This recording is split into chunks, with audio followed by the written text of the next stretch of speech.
জুলাই সনদ পিআর ইস্যুতে নিজ নিজ দাবিতে অনড় দলগুলো শক্ত অবস্থান গণতন্ত্র বিরোধী তৃতীয় পক্ষের ক্ষমতায় আসার পথ সহজ করবে মত বিশ্লেষকের দ্রুত ঐক্যবদ্ধ হওয়ার আহ্বান।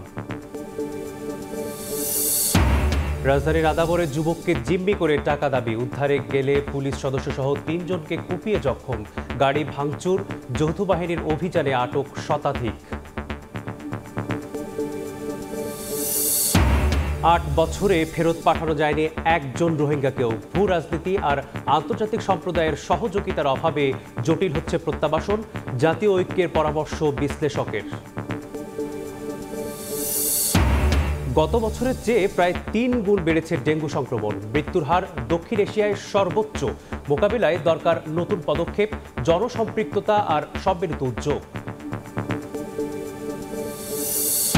এবং আফগানিস্তানে ভয়াবহ ভূকম্পে ধ্বংসস্তূপের নিচে এখনও চাপা পড়ে আছে বহু মানুষ।